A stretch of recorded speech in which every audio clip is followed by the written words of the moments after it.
পশ্চিমবঙ্গের মাননীয় রাজ্যপাল সম্প্রতি এক বক্তব্যে বলেছেন যে হিন্দি ভারতের রাষ্ট্রভাষা। একজন সাধারণ নাগরিক হিসেবে বিনয়ের সাথে বলা প্রয়োজন যে বক্তব্যটি সাংবাদিক দৃষ্টিতে সঠিক নয়। ভারতবর্ষের কোনো রাষ্ট্রভাষা নেই, এই কথা আমাদের সংবিধান স্পষ্ট করে দেয়।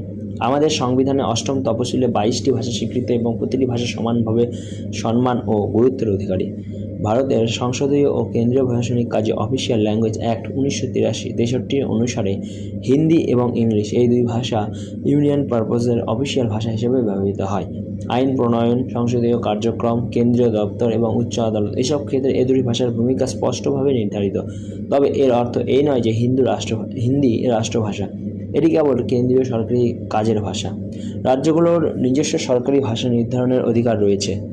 The West Bengal official language act 1961 অনুসারে পশ্চিমবঙ্গে বাংলা, হিন্দি, ইংরেজি, নেপালি, উর্দু ও কামতাপুরি সহ একাধিক ভাষাকে সরকারি স্বীকৃতি দেওয়া হয়েছে। তাই ভাষাগত বৈচিত্র্য ও সাংবিধানিক কাঠামো দুটোর প্রতি নিয়মতান্ত্রিক সম্মান বজায় রাখতে হয়।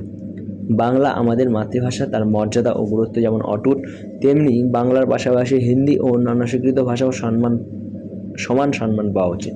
সংবিধানের স্বীকৃত 22টি ভাষায় সমান গুরুত্বপূর্ণ।